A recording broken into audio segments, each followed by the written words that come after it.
Hair dress makeup. அவங்க என்னை ஜாட சொல்லி உள்ளே வேகமாக உள்ளே போகிறேன். ஆச்சரியமாக அழுகிறேன். என்ன ஆச்சரியமாக என்ன? ஏன்னா அவங்களுக்குள்ள நல்ல நட்போடு இருந்துருந்தாங்க ஒரு பீரியடில். அதுக்கப்புறம் பிரிஞ்சிருக்காங்கன்னு கேள்விப்பட்டேன். இதெல்லாம் நம்ம கேள்விப்பட்டது தான். அங்கே என்ன நடந்திருக்குன்றது தெரியாது. சார் நான் எதார்த்தம் எழுதுனேன். அது ஏதோ உங்கள் வாழ்க்கையை பாதிக்குதுன்னு ஆச்சரியமாக அழுகிறாங்களே என்ன அப்படின்னா, என்னையா ராஜகோபால், என்ன இஷ்டம் கவர்மெண்ட் பண்ணி மார்க்கெட்டில் இருந்தால் நீ எழுதுவியா இஷ்டத்துக்கு? சத்தியமாக நான் எழுதலை. ராஜகோபால், உனக்கு முத உன் கல்யாணத்துக்கு 5000 ரூபா நான் வாங்கி கொடுத்து அனுப்பிச்சவேன் நான். மறந்துடக்கூடாது அதெல்லாம். அதெல்லாம் நான் மறக்கவே இல்லைண்ணே. ராஜகோபால் எழுதியிருக்கியா அந்த டைலாக்கு? கவுண்டமணி கேட்டேன். எழுதலைண்ணே. அப்புறம் என்ன பார்த்துக்கிட்டு இருக்க கேளுன்னு நான் சொன்னேன். அண்ணே நீ எழுதலைண்ணே. எழுதலைன்னா எழுதுறது தான் படிக்கணும்னா நான் எதுக்கியா? வெந்நீராட மூர்த்தி போதும் அப்படின்னு. இப்போதான் இவர் வெந்நீராட மூர்த்தி உனக்கு 3 ஜென்ரேஷன் அடிச்சிருக்காண்டா அவனை நீ இழப்பமாக பேசுகிறேன்னு கவுண்டமணி அடித்தாரு. ஏப்பா உன்னை யார் இப்போ எஸ்எஸ் எல்லாம் போட சொன்னா? நீ ரைட்டுன்னா யார் வேணாலும் போடுவியா? என்கிட்ட ஒரு வார்த்தை கேட்க மாட்டேயான்னு திட்டினாரு. அப்போ நான் சொன்னேன், அண்ணே இதுக்கு நான் பொறுப்பு இல்லை.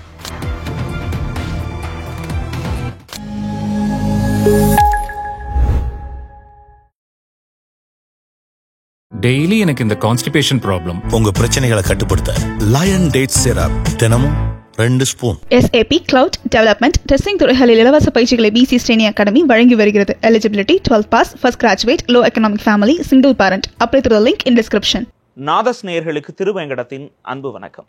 சினிமா தொடர்பான நேர்காணல்கள் பலவற்றையும் நமது நாதஸ் நடத்தி வரும் வேளையில் இன்று நாம் சந்திக்கவிருக்கும் நபர் கவுண்டமணி படங்கள்ல 70 படங்களுக்கு காமெடி ஸ்கிரிப்ட் ரைட்டராக இருந்தவர், இயக்குனர், நடிகர் திரு ராஜகோபால் அவர்கள். வணக்கம் சார். எப்படி இருக்கீங்க? நல்லா இருக்கேன் சார். நீங்க நல்லா இருக்கீங்க? நல்லா இருக்கேன் சார். இப்போ நாகேஷ் சார், மனோரமா போன்றவர்கள் ஒரு காமெடி ஜாம்பவான்களாக இருந்தாங்க. அவங்க கூட ஒர்க் பண்ற அனுபவம் உங்களுக்கு கிடைச்சது. அது எப்படி இருந்தது? அது அதான் நான் சொல்லியிருந்தேன். அதாவது மருமகன் படம், கார்த்திக் சார் படம், அது டைலாக் நான் தான் எழுதினேன். டைலாக் இவர் அனுமோகன் இருந்தார், நான் இது எழுதினேன். இந்த சீன்லாம் நடிகர் அனுமோகன். ஆமாம், அனுமோகன். இப்போ மனோரமா ஆட்சியும் கதைப்படி பார்த்தா மனோரமா மகன் கார்த்திக்கு மீனாவை லவ் பண்ணிடுறாரு. மீனா ராதாரவி பொண்ணு. தாத்தா சுதந்திர போராட்ட தியாகி நாகேஷ். இவங்களுக்குள்ள ஏற்கனவே ஒரு ஃப்ளாஷ்பேக் இருக்குது. கார்த்திக் அக்காவை அவருக்கு எடுத்து மர்டர் ஆகிடும், ராதாரவிக்கு எடுத்து. இது ஒரு ஃப்ளாஷ்பேக். கார்த்திக்கெல்லாம் சின்ன பையனாக இருக்கும். இப்போ அதனால் 2 ஃபேமிலி பிரிஞ்சிருக்காங்க. அது தெரியாமல் இவர் அந்த பொண்ணை லவ் பண்ணிட்டார். இப்போ பொண்ணோட லவ் அப்பா எதிர்க்கிறார். நாகேஷுக்கு சப்போர்ட் பண்ணணுக்காக வீட்டுக்கு வருவார். மனோரமா ஆட்சியை பார்க்குற ஹீரோ அம்மாவை பார்க்கலான்னு வருவார். வரும்போது 2 பேருக்கு டைலாக் சார். அது மறந்துடுச்சு எனக்கு. நீங்கள் படம் பார்த்தீங்கன்னா தெரியும். இவங்க நாகேஷ் பேசுவார், அவங்க பேசுவாங்க, அவங்க பேசுவாங்க, ஒரு ஊழலோடையே பேசுவாங்க. இது மனோரமா ஆட்சி நடிக்கும்போது தனியாக போய் அழுகுறாங்க டேக்குக்கு இடையில. நான் வாட்ச் பண்ணிக்கிறேன். இந்த அவங்க பேர் என்ன, புவனாவா, அவங்க கூட ஹேர் ட்ரெஸ்ஸு மேக்கப். அவங்க என்னை ஜாட சொல்லி வேகமாக உள்ளே போகிறேன். ஆச்சரியமாக அழுகிறேன். என்ன ஆச்சரியமாக என்ன? சார் ராஜகோபால் சார், இந்த டைலாக் நீங்கள் தானே எழுதுனீங்க. எங்களோட வாழ்க்கையை பற்றி நீங்கள் எப்படியோ தெரிஞ்சிருக்கிறீங்க, இல்லைன்னா உன்னால் எழுத முடியாது அப்படின்றாங்க சார். நான் சொன்னேன், என்னம்மா ஆச்சரியமா சொல்கிறீங்க? எனக்கு ஒன்றும் தெரியல, கதையில் இருக்க சுச்சுவேஷன் நான் எழுதுகிறேன் அப்படின்னு. இது எங்கள் வாழ்க்கையில் நடந்ததுன்னா. ஏன்னா அவங்களுக்குள்ள நல்ல நட்போடு இருந்துருந்தாங்க ஒரு பீரியடில். அதுக்கப்புறம் பிரிஞ்சிருக்காங்கன்னு கேள்விப்பட்டேன். இதெல்லாம் நம்ம கேள்விப்பட்டது தான். அங்கே என்ன நடந்திருக்குன்றது தெரியாது. அதுக்கப்புறம் பிரிஞ்சாங்க. அப்புறம் மறுபடியும் ஏதோ படங்களில் காம்பினேஷன் வரும்போது அது நாங்கள் பேசிக்கிட்ட டைலாக் மாதிரியே இருக்குது. அதான் எனக்கு என்ன அறியாமல் அழுக வந்துடுச்சுன்னாங்க. அப்புறம் நாகேஷ் சார்கிட்ட நாகேஷ் சார் எனக்கு வயசில் ரொம்ப மூத்தவர், அனுபவசாலி, மிகப்பெரிய ஆர்டிஸ்ட்டுங்கிறது வேற. ஆனால் நாங்கள் 2 படம் அவர் கூட ஒர்க் பண்ணேன். நல்ல ஃப்ரெண்ட் ஆகிட்டோம் சார். டேய் வாடா ராஜகோபால் உட்கார்றா அப்படின்னு, இப்படி இருக்குன்னு இங்கே உட்கார வச்சுக்குவார். உட்கார வச்சுட்டு என்னடா அனுபவம் என்னடா அப்படி கேட்பார். காரில் நாங்கள் போகும்போது டைரக்டர் மணிவாசகம், இவர் நாகேஷ் சார், நாங்கள் 3 பேர் தான் போவோம். மணிவாசகம் சார் நிறைய கேட்பார், பழைய ஃப்ளாஷ்பேக்கெல்லாம் கேட்பார் நிறைய. அவர் ஜாலியாக சொல்லுவார். அப்படி பழக்கம் ஆயிடுச்சதுனால, சார் நான் எதார்த்தம் எழுதுனேன். அது ஏதோ உங்கள் வாழ்க்கையில் பாதிக்குதுன்னு ஆச்சரியமாக அழுகிறாங்களே என்ன அப்படின்னா, அப்படி இல்லை உங்களுக்கு அந்த பாதிப்பு இல்லையா? இருக்குடா, அதெல்லாம் சொல்லிக்கிட்டு இருக்க முடியுமா? இந்த வடிவேல் பண்ணுவார்ல, அது மாதிரி செய்வார் அப்படின்னு. அது மாதிரி அனுபவங்கள் தான். சுந்தரராஜன் சார் உங்க கூட ஒரு தடவை சண்டை போட்டாராமே சார்? யாரு? சுந்தரராஜன் சார். ஆர் சுந்தரராஜன்? அவர் சண்டை போடலையே. எனக்கு டயலாக் கவுண்டமணி சார் இப்படி பேசுறது வருத்தமா இருக்குன்னு சொல்லி சண்டை போட்டதா ஒரு விஷயம் கேள்விப்பட்டேன். இல்லை, சண்டை போடலை. அது வந்து அதான் மருமகன் படத்தில் தான் கவுண்டமணி சார் யாராக இருந்தாலும் பஞ்சு அடிப்பார்ல, அவர் சொன்னது தான் கொட்டாவி வாயன்னுவார். கொட்டாவி வாயன், கொட்டாவி வாயன். அந்த ஏத்த கடையில் இருக்கானே கொட்டாவி வாயன். அது யாரும் எழுதி கொடுக்கலாமா? எழுதியெல்லாம் கொடுக்கல, அது அவராக பேசுனது. கொட்டாவி வாயன் பார்த்துக்கிட்டு இருக்கா பாருங்கிறது இதெல்லாம். அந்த வரிசையில் பொம்பளையெல்லாம் இப்போ பாம்பே டெய்லர்னு கார்த்திக் போடு பாம்பேலேருந்து வந்து இவர் டெய்லராக இருப்பார். குஷ்பு மாதிரி எனக்கு தைக்கிறோம்லாம் கூட வரும். அது வரும்ல. அந்த இதில் ஏத்த கடை இவர் சின்ன கடையாக வச்சிருப்பார் ஆர் சுந்தரராஜன். கூட அந்த இவன் அவன் பேர் என்ன, கிங்காங்க. அவன் கிங்காங் இல்லை, அவன் இவன் சித்திரகுப்தன். அவன் கூட இருப்பான் அசிஸ்டண்ட். கிங்காங் மாதிரியே இருப்பான் சித்திரகுப்தன். அப்போ அண்ணே ஏத்த கடைக்கார் டெய்லர் பார்க்குறாரு. யாரா? கொட்டாய் வாயனா? அவராக சொன்னது தான், இது நம்ம எழுதலை. அதுக்கு சொன்னார். அதில் கதைப்படி காமெடி என்னன்னா, இவர் தங்கச்சி கல்யாணம்னா தான் இவருக்கு ஆகும் சுந்தரராஜன். தங்கச்சி லலிதகுமாரி செந்தில்கிட்ட சொல்லி, செந்தில் கவுண்டமணியை பிராக்கெட் போட்டு ஒரு சாமியார் இருக்கார், அவரை வர வைக்கிறேன்னு நான் தான் அந்த சீன் நடிச்சிருப்பேன். ஃபுல் சாமியாராக வருவேன். குழந்தாய் அப்படி சொல்லிட்டு வந்து, உனக்கு ஒரு பெண் அமையும், இந்த கடையிலேயே அமையும். முதுகில் வலது பக்கத்தில் சிவப்பு கலரில் ஸ்டார் போட்டிருக்கும். அந்த மச்சம் இருந்தால் அந்த பொண்ணு தான் உனக்கு மனைவியாக வருவா. அதை கல்யாணம் பண்ண எங்கேயோ போயிடுவார். ஏண்டா மச்சம்னா கருப்புல தான்டா பார்த்துருக்கேன், அது என்னடா ஸ்டார் வரைஞ்சி இது அப்படின்னு காமெடி பண்ணுவார். அப்படி சொல்லிவிட்டு நானும் செந்தில் சிக்னல் பண்ணிக்குவோம். அதே மாதிரி லலிதகுமாரி வரும், லோ ஆங்கில். ஏண்டா வர்றவளுக்கு முதுகில் வளர்வங்க மச்சம் எப்படா பார்க்குறது? அண்ணே டெய்லர் பொண்ணுங்க யார் வந்தாலும் லோ ஆங்கில தைச்சிருங்கண்ணே அப்படின்வார். அதே மாதிரி லலிதகுமாரி கொண்டு வரும் பிளானிங். இதெல்லாம் செந்தில் பிளான் கொண்டு வந்து அதே மாதிரி லோ ஆங்கில தப்பார். தைச்சா அவளுக்கு வரைஞ்சிருப்பார் செந்தில். இதில் வந்து டேய் மச்சம் இருக்குடா அப்படின்வார். அப்படியாண்ணே? ஆமாடா. யாருக்குண்ணே? 2-3 பொண்ணுங்க. அந்த கொட்டாய் வாயன் தங்கச்சிக்கிடா அப்படின்வார். இதெல்லாம் கொட்டாய் வாயன்னு அவர் சொன்னது. இது அந்த படத்தில் கேப்பில் ஏதோ கேட்டிருக்காரு எனக்கிட்ட. எனக்கு சரியாக ஞாபகம் இல்லை. ஆனால் என்னையா ராஜகோபால், என்ன இஷ்டம் கவுண்டமணி மார்க்கெட்லேருந்து நீ எழுதுவியா இஷ்டத்துக்கு? சத்தியமாக நான் எழுதலை, பேப்பரை வேணால் தரேன் பாருங்க. அதனால் நான் எழுதலை, அது யதார்த்தமாக அமைஞ்சது அது அப்படின்னு சமாளிச்சிங்க. அப்படி சமாளித்தேன். அது மாதிரி பெரிய மருந்தில் எஸ்எஸ் அண்ணன் கேட்டார். எஸ்எஸ் கேட்டார், ராஜகோபால் உனக்கு உன் கல்யாணத்துக்கு 5000 ரூபா நான் வாங்கி கொடுத்து அனுப்பிச்சவேன், நான் மறந்துடக்கூடாது அதெல்லாம். ஆனால் அதெல்லாம் நான் மறக்கவே இல்லைண்ணே. அவன் கோவை சார்லாம் அவர் வச்சு ஒரு படம் எழுதுனேன். கோவை சார்லாம் 13ஆம் நம்பர் வீடு ஏதோ. அப்போ தான் எனக்கு கல்யாணம். நாளைக்கு கல்யாணம்னா இன்றைக்கி தான் நான் ஊருக்கு போகிறேன். அப்படி அப்போ ஒரு 5000 ரூபா எக்ஸ்ட்ரா ஆல்ரெடி கொடுத்த சம்பளம் இல்லாமல் எக்ஸ்ட்ரா ப்ரொடியூசர்ட்டு சொல்லி வாங்கி கொடுத்தாரு. அதை சொன்னார்.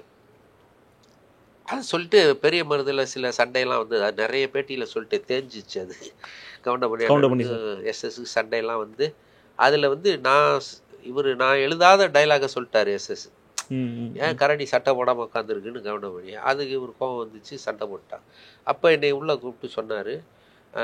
இவர் சொன்னார், ராஜகோபால் எழுதியிருக்கியா அந்த டைலாக்னு கவுண்டமணி கேட்டார். எழுதலைண்ணே. அப்புறம் என்ன பார்த்துக்கிட்டு இருக்க கேளுன்னு நான் சொன்னேன். எஸ்எஸ் அண்ணே நீ எழுதலைண்ணே. எழுதலைன்னா எழுதுறது தான் படிக்கணும்னா நான் எதுக்கியா, வெந்நீரான மூர்த்தி போதும் அப்படின்னாரு. அப்போ தான் இவர் வெந்நீரான மூர்த்தி உனக்கு 3 ஜென்ரேஷன் அடிச்சிருக்காண்டா அவனை நீ இழப்பமாக பேசுகிறேன்னு கவுண்டமணி அடித்தார். அடித்தார்.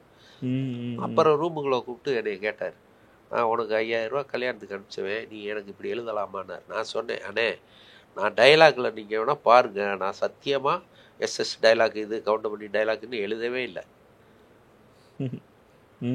அதனால நீங்கள் பேப்பர்லாம் காட்டுறேன். சரி முடியா அப்படின்ட்டார். அதே மாதிரி அதே சீனுக்கு கவுண்டமணி என்னை காரில் போகும்போது ஷூட்டிங் முடிஞ்சு போகும்போது என்னை அவர் கேட்டார், ஏப்பா உன்னை யாருப்பா எஸ்எஸ் எல்லாம் போட சொன்னா, நீ ரைட்டுன்னா யார் வேணாலும் போடுவியா, என்கிட்ட ஒரு வார்த்தை கேட்க மாட்டேயான்னு திட்டினார். அப்போ நான் சொன்னேன், அண்ணே இதுக்கு நான் பொறுப்பு இல்லை, சங்கிலி முருகன் அண்ணன் ப்ரொடியூசர் தான் பொறுப்பு. நான் வந்து எஸ்எஸ் சந்திரன் மாமனார் கவுண்டமணி மருமகன்னு போடவே கிடையாது. மாமனார் மருமகன் தான் போட்டு மருமகன். அந்த மாமனாருக்கு யாரை போடலான்னு கேட்டார். நீங்கள் ஐடியா பண்ணுங்கன்னே. நாடக நடிகை எனக்கு ஆரம்பத்து எஸ்எஸ் பழக்கம், இப்போ படம் மார்க்கெட் இல்லாமல் இருக்காருன்னு அவரை போட்டார். மார்க்கெட் இல்லைன்னா 10,000 20,000 ஃப்ரீயாக கொடுக்க சொல்லி அவரை அதுக்காக கேரக்டர் போட்டு என்னை டார்ச்சர் பண்ணணுமான்னு அவர் கேட்டார். அதுக்கும் சமாளிச்சு. இந்த மாதிரி இதெல்லாம் இருக்கு. கசப்பான அனுபவங்களும் கூட நிறைய இருக்குது, நிறைய இருக்கு. சார், இந்த இப்போ சமீபத்தில் நிறைய பேர் பேசும்போது இந்த வடிவேலு ட்ரூப்பில் உள்ளவங்களாக இருக்கட்டும், விவேக் சார் ட்ரூப்பில் இருக்கவங்களா இருக்கட்டும், இவங்கெல்லாம் வந்து இன்னைக்கு படங்களில் வந்து ஒரு காமெடி ட்ராக் இல்லை, அது ஒரு பிரச்சனை தான், காமெடி ட்ராக்ன்ற ஒன்றே இல்லை, நீங்கள் பாருங்கள் அதனால தான் காமெடி நிலைச்சு நிற்க மாட்டேங்குது அப்படின்னு சொல்கிறாங்க. என்னோட கேள்வி என்னன்னா சார், காமெடி ட்ராக் இன்னும் அவசியப்படுதா சினிமாவுக்கு? இல்லை, அவசியப்படாதனால தான் வர்றதில்லை, ஜாஸ்தி ட்ராக்காக வர்றதில்லை. ஏன்னா இன்றைக்கி வர்ற யங்ஸ்டர்ஸ் டைரக்டர்ஸ் வந்து காமெடியை தனி ட்ராக்காக பண்ணணுங்கிற ஐடியா அவங்களுக்கு வரமாட்டேங்குது. கதை பண்ணிடுறாங்க, கதையில் ஏதாவது ஒரு காமெடி வந்தால் ஓகேங்க. எனக்கு தெரிஞ்சு சார் மேக்ஸிமம் இன்றைக்கி வரவங்க காமெடியவே விரும்புறது இல்லைங்கிற மாதிரி இருக்குது. கதையை சொன்னால் போதுங்கிற மாதிரி இருக்காங்க, நான் பார்த்த அளவில் சொல்கிறேன். அதை மீறி சில பேர் டைரக்டர் காமெடியோடு வேணும்னா கதையோடு பண்ணிடுறாங்க. தனி ட்ராக்குன்னு இப்போ இல்லை. இன்னொரு விஷயம், அந்த ட்ராக்காக பண்ணுறதுக்கு நடிகர்கள் இல்லை சார். நீங்கள் எப்போவுமே நம்பர் 1 காமெடியன், நம்பர் 2 காமெடியன் இருப்பாங்க. அப்போ இருந்து இப்போ வரைக்கும் நீங்கள் அதுக்கப்புறம் 3rd 4th அப்படிலாம் இருக்காங்க. நீங்கள் அப்போ இருந்து பார்த்தீங்கன்னா NSK துரராஜ்னு இருப்பார், அது மாதிரி நாகேஷ் அப்படின்னா ஏ வீரப்பன் இருப்பார், தங்கவேலு அப்படின்னா அவருக்கு ஒருத்தர் இருப்பார், கருணாநிதி. இப்படி ஒருத்தர் ஏ ஒருத்தர் பி அப்படியே இருப்பாங்க அன்னைக்கு வரைக்கும் வச்சுக்கோங்க. நீங்கள் சுருளிராஜனா ஓமகுச்சி நரசிம்ம இருப்பார் அந்த இதில், அந்த பேட்டர்னில் அப்படியே வந்தீங்கன்னா ஒரு கவுண்டமணி அண்ணன் செந்தில், விவேக், வடிவேலு கோவை சரளா. வடிவேலுன்னு வரும்போது கோவை சரளா இருப்பாங்க. இந்த மாதிரி 2 பேர் இப்படி தான் அப்போ இருந்து. இதுக்கப்புறம் உள்ளவங்களாம் 3rd 4th அப்படி வருவாங்க. இப்போ இருக்கிறதுல வையாபுரி இருக்கார், சிங்கமொழி இருக்கார், முத்துக்காலை, இந்த மாதிரி நிறைய சொல்லலாம், அப்படி இருக்காங்க. அதனால் இப்போ சொல்கிறதுக்கு, இப்போ சந்தானம் இருந்தார், ஹீரோ ஆகிட்டார், சூரி இருந்தார், ஹீரோ ஆகிட்டார். இப்போ தனித்துவமான ஒரு காமெடின்னு பார்த்தீங்கன்னா யோகி பாபு ஒரு ஆள் தான். கவுண்டமணி, செந்தில், வடிவேல், விவேக். அப்புறம் நான் சொல்கிறேன் கோவை சரளா மேடம் இப்போ நடிச்சுக்கிட்டு தான் இருக்காங்க. ஆனால் அவங்கள அடிக்கிறதுக்கு இன்னும் யாரும் வரலையே. மதுமிதான்னு வந்தாங்க, அவங்க நல்ல ஆர்டிஸ்ட் தான். இருந்தாலும் அடுத்த கேட்டகிரி தானே ஒழிய இப்போ ஆட்சிக்கு ஈக்குவல் கோவை சரளாங்கிறோம்ல, அது மாதிரி கோவை சரளாக்கு ஈக்குவல்ங்கிறது அடுத்த ரேஞ்சில் யாரும் இல்லை. அதுக்கு அடுத்தடுத்த ரேஞ்சில் இருக்காங்களே ஒழிய அந்த ஈக்குவலாக வரல, யாருமே வரல இன்னும். ஏன்னா இவங்க கோவை சரளா மேடம் தெலுங்கெல்லாம் போய் கலக்கிட்டு வந்துட்டாங்க. இவர் பிரம்மானந்தம் கூட, ஆலி கூட எல்லாரோடையும் நடிச்சிட்டு வந்துட்டாங்க. ஒரு ரவுண்டு வந்துட்டாங்க, அப்படியே வந்துட்டு இப்போ இங்கே நடிச்சுக்கிட்டு தான் இருக்காங்க. அதனால் காமெடி தனியாக எடுக்கணுங்கிற தாட்டு இப்போ இருக்க இயக்குநர்களுக்கு வரல. அது ஏன்னு தெரியல. ஆனால் என்னை பொறுத்த வரைக்கும் அப்போ இருந்து நீங்கள் கவுண்டமணி செந்தில் படங்கள்லாம் எழுதுனதில் பூரா பார்த்தீங்கன்னா பசி நாராயணன், கருப்பு சுப்பையா, ஓமகுச்சி நரசிம்மன், உசிலமணி, லூஸ் மோகன், அவ்வளோ பேரும் நான் பண்ணுற படத்தில் இருப்பாங்க. செஞ்சி கிருஷ்ணன் எல்லாம் இருப்பாங்க, எல்லாம் இப்போ தவறிட்டாங்க. அது மாதிரி நான் இப்போ எழுதுன வடிவேல், விவேக் எழுதுனதே இவங்க குரூப் எல்லாம் இருப்பாங்க, அவங்களுக்கு தெரியும். கோண்டாமணி, பெஞ்சமின் எல்லாம் இருப்பாங்க. இப்போ நான் பண்ண ஒத்த ஓட்டு முத்தியாவில் 37 ஆர்டிஸ்ட் நான் போட்டிருக்கேன். மொத்தம் 67 ஆர்டிஸ்ட் இந்த படத்தில். அதாவது மிகப்பெரிய ஆர்டிஸ்ட்டுன்னு பார்த்தா ஒரு 20-25 பேர் தவிர மீதி பேர் பூரா எல்லாமே என் கூட பழகினவங்க, என் படம் நடித்தவங்க. Comedy track. ஆமாம், பெஞ்சமின் நடிச்சிருக்காரு, கொட்டாச்சி நடிச்சிருக்கான், விஜய் கணேஷ் நடிச்சிருக்காப்புல, ஆதேஷ் பாலா நடிச்சிருக்காப்புல, காதல் சுகுமார் நடிச்சிருக்காரு, இப்படி சொல்லிக்கிட்டே போகலாம். இவன் நம்ம மங்கி ரவி, நிறைய இருக்குது. நான் விட்டு போனால் தப்பாக எடுத்துக்க வேணாம், எல்லா பேர் இருக்காங்க அதில்.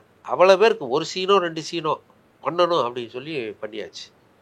இதில் காதல் சுகுமார், ஆதேஷ் பாலாவெலாம் நல்லா மிகப்பெரிய கேரக்டர்லாம் பண்ணிக்கிட்டு இருக்காங்க.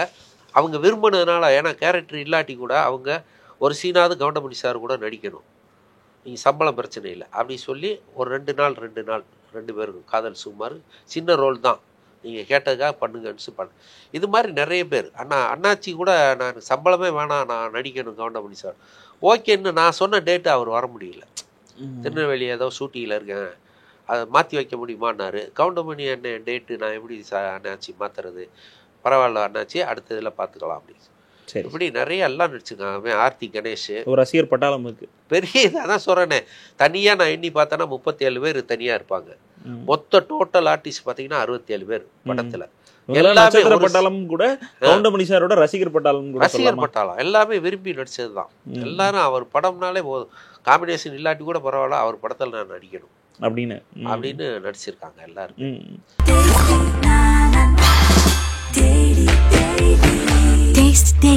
Taste the Daily.